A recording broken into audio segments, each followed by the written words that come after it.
स्वागत है आपका आपके अपने YouTube चैनल ऑनलाइन स्टडी 24/7 पे।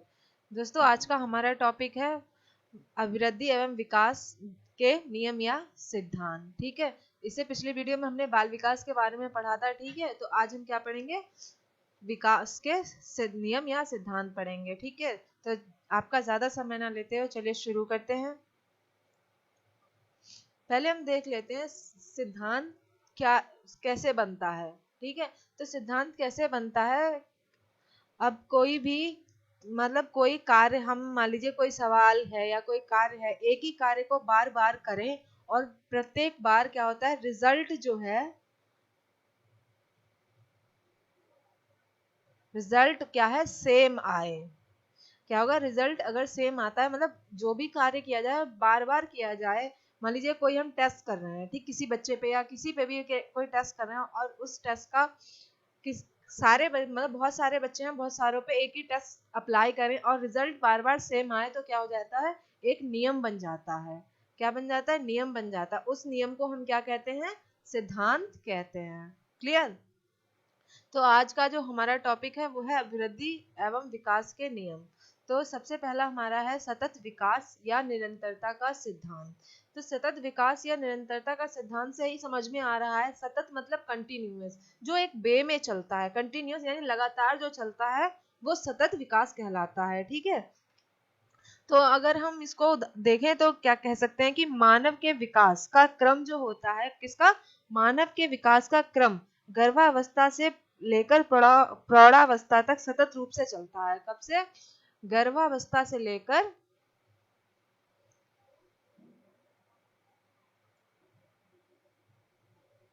अवस्था से कब तक चलता है? प्रौढ़ावस्था तक।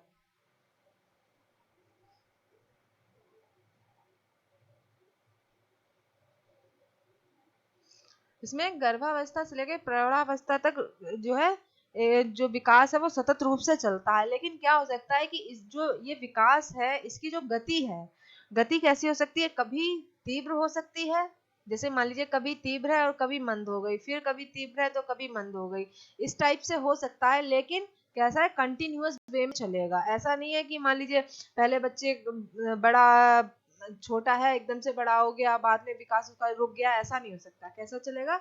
एकदम कंटिन्यू वे में चलेगा। अगर उदाहरण के रूप में अगर हम देखें तो कह सकते हैं कि जो बच्चों के दांत का उदाहरण हम लें अगर, तो कहेंगे कि जो 6 माह का बच्चा होता है तो उसमें क्या कहता है, दांतों के आने का अनुभव होने लगता है, मसूड़े जैसे कि उसके दांत निकलने का, या कह सकते हैं उसे फील होने लगता है कि हाँ, कि बच्चे के दांत निकलने लगे हैं। या लेकिन क्या क्या होता है, दांत एकदम से निकलते नहीं है, पहले फील होता है, बाद में आते हैं।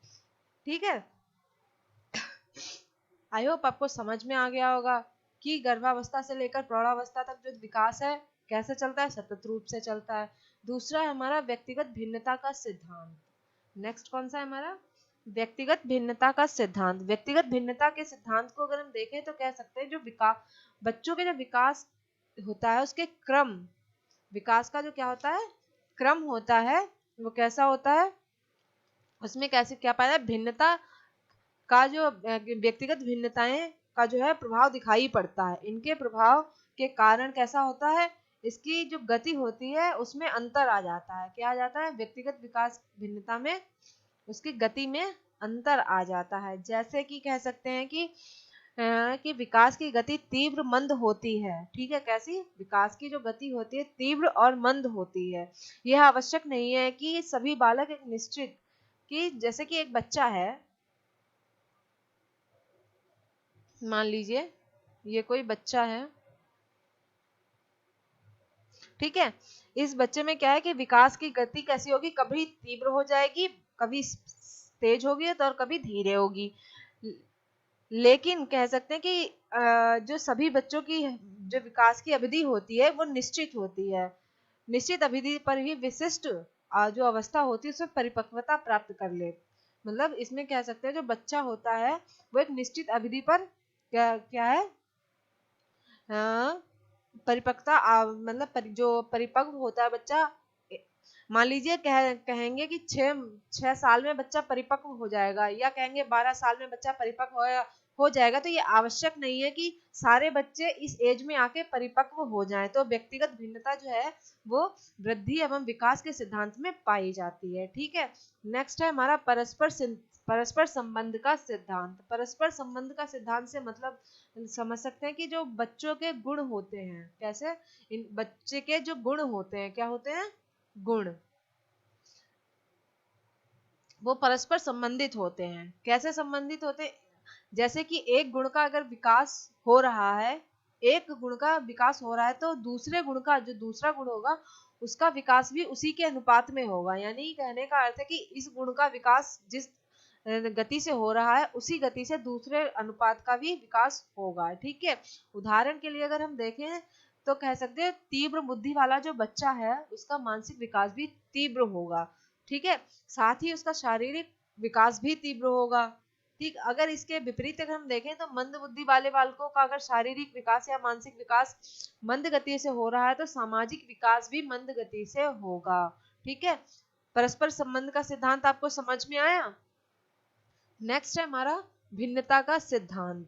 ठीक है, तो नेक्स्ट हमारा भिन्नता का सिद्धांत अगर देखें तो इसमें क्या होता है कि सभी जो शरीर के सभी अंगों का विकास क्या होता है, उसके गति जो होती है विकास एक गति से नहीं होता। किसके, बच्चों के जो शरीर के अंग होते हैं, हाथ पैर, इनका जो विकास होता है वो एक गति से नहीं होता। इसके विकास की गति में क्या होती है, भिन्नता पाई जाती है। क्या पाई जाती है, भिन्नता पाई जाती है। ठीक है, अगर हम जैसे कि देखें तो कह सकते हैं कि शरीर के जो कुछ अंग होते हैं वो कैसे होते हैं, तेज गति से विकसित होते हैं, तो और कुछ अंग जो होते हैं मंद गति से होते हैं। उदाहरण के लिए अगर हम देखें तो 6 वर्ष का, मान लीजिए ये 6 वर्ष का बच्चा है, ये कौन कितने वर्ष का है, ये 6 वर्ष का बच्चा है ये।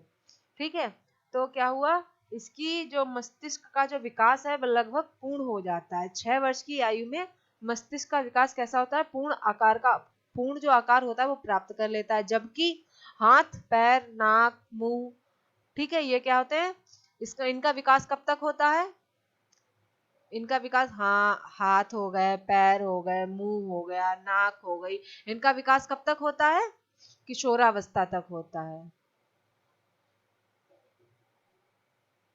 किशोरावस्था तक। ठीक है, और सर का विकास कब होता है, सर का 6 वर्ष की आयु में, ये कब हो जाता है, 6 वर्ष की आयु तक मस्तिष्क का विकास, जो मस्तिष्क होता है,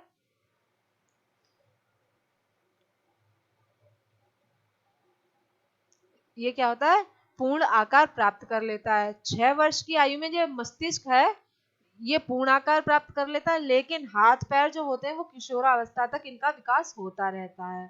ठीक है, और क्या कह सकते हैं कि जो शारीरिक इस सिद्धांत में क्या है, शारीरिक पक्ष के साथ साथ क्या होता है, मानसिक पक्ष पर भी लागू होता है।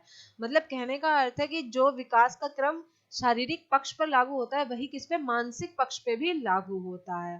ठीक है, समझ में आ रहा है आपको।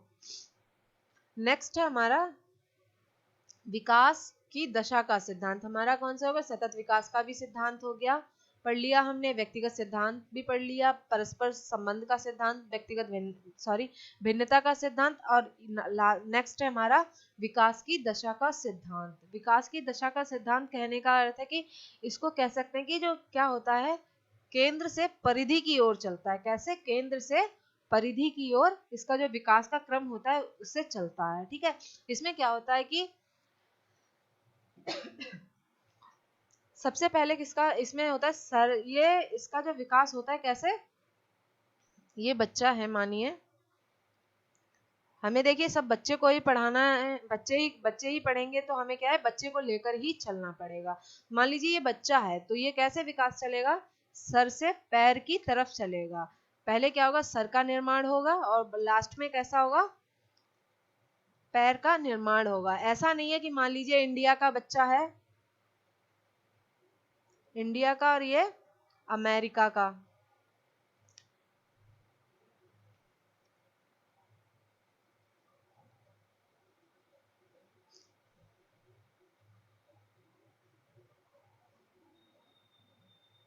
मान लीजिए ये दो बच्चे हैं, ठीक है, ऐसा नहीं है कि ये इंडिया का है ये अमेरिका का है। ठीक है, तो कैसे इंडिया के जो बच्चा है उसका पहले सर का निर्माण होगा, अमेरिका के जो बच्चा है उसके पैरों का विकास होगा, ऐसा नहीं है। क्योंकि पूरे ऑल ओवर कह सकते हैं विश्व में जितने भी बच्चे होंगे उनका विकास कैसे चलेगा, सिर से पैर की ओर ही चलेगा। ठीक है, कहने का अर्थ है कि पहले सिर का निर्माण होगा और लास्ट में पैरों का निर्माण होगा। यही बात क्या होती है उसके अन्य अंग जो बाकी के सारे अंग होते हैं उन पर भी लागू होती है। ठीक है, तो आपको विकास की दशा का सिद्धांत है समझ में आ रहा होगा। ठीक है, इसमें है क्या होता है, जन्म में पहले बच्चे का जो जन्म होता है तो सर्वप्रथम क्या करता है, अगर एक और उदाहरण हम देखें तो कह सकते हैं कि बच्चे का जो जन्म के समय के बाद सर्वप्रथम वो सबसे पहले क्या उठाता है, अपना सिर उठाने का प्रयास करता है। क्या उठाता है, सर उठाने का प्रयास करता है, मतलब सर के बल उठने का प्रयास करेगा। उसके बाद क्या करेगा, कुछ थोड़ा सा जब बड़ा होगा तो आयु में जब बड़ा होगा तो वह सहारा लेकर बैठने का प्रयास करेगा। फिर बाद में क्या करता है, धीरे धीरे घुटनों के बल घसीट कर चलेगा। फिर धीरे से फिर कुछ समय बाद क्या करेगा, अपने पैरों के बल खड़ा होगा और बाद में दौड़ना या भागना शुरू करेगा। ऐसा नहीं है पहले भागना शुरू कर देगा बाद में मतलब घसीटना या धीरे धीरे चलना सीखेगा। ठीक है, तो सबसे पहले क्या करेगा, सर के बल उठेगा, फिर अपने किसी सहारे से उठेगा, फिर बाद में क्या होगा, धीरे से सहारे से खड़ा होगा, फिर दौड़ेगा। आई होप आपको विकास की दशा का सिद्धांत समझ में आ रहा होगा। ठीक है, चलिए नेक्स्ट देख लेते हैं।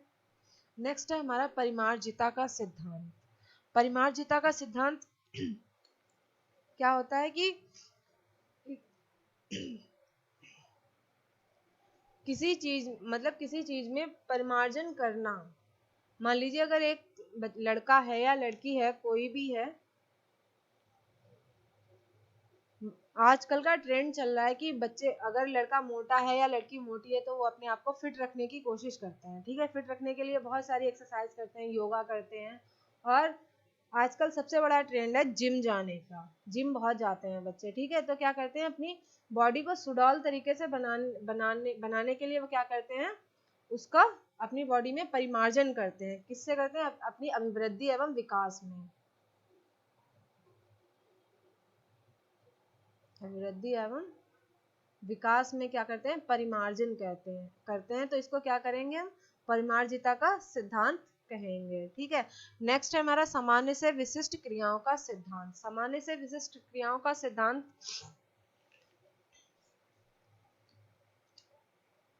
इसमें क्या होता है कि बच्चे का जो विकास होता है सामान्य से विशिष्ट की ओर चलता है।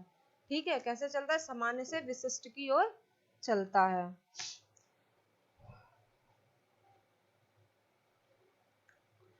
बालक का जो विकास होता है वो सभी क्षेत्रों में सर्वप्रथम कैसे होता है, सामान्य प्रतिक्रियाएं होती हैं।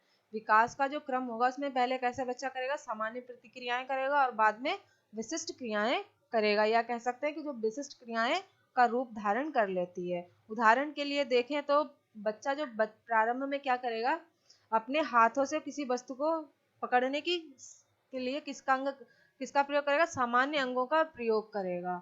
जैसे कि अगर बच्चे को अपनी दूध की बोतल लेनी है तो किसे, उंगलियों से उठाने की कोशिश करेगा। लेकिन जब बच्चा थोड़ा सा बड़ा हो जाता है तो अपनी दूध की बोतल उठाने के लिए किससे, पूरे हाथ का प्रयोग करता है। ठीक है, सामान्य से विशिष्ट क्रियाओं का सिद्धांत आपको समझ में आ गया होगा। नेक्स्ट है हमारा चक्राकार प्रगति का सिद्धांत। चक्राकार प्रगति का सिद्धांत कहने का अर्थ है कि विकास जो होता है एक सीधी रेखा में नहीं होता है। कैसे होता है, पहले तीव्र गति में होता है, फिर मंद गति में होता है, फिर तीव्र गति से होता है, उसके बाद फिर मंद गति में हो जाता है।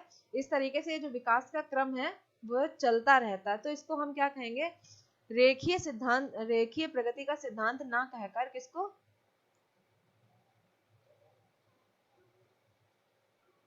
रेखीय प्रगति ना कहकर इसको क्या कहेंगे, चक्राकार प्रगति कहेंगे। क्या कहेंगे, चक्राकार प्रगति का सिद्धांत। ठीक है,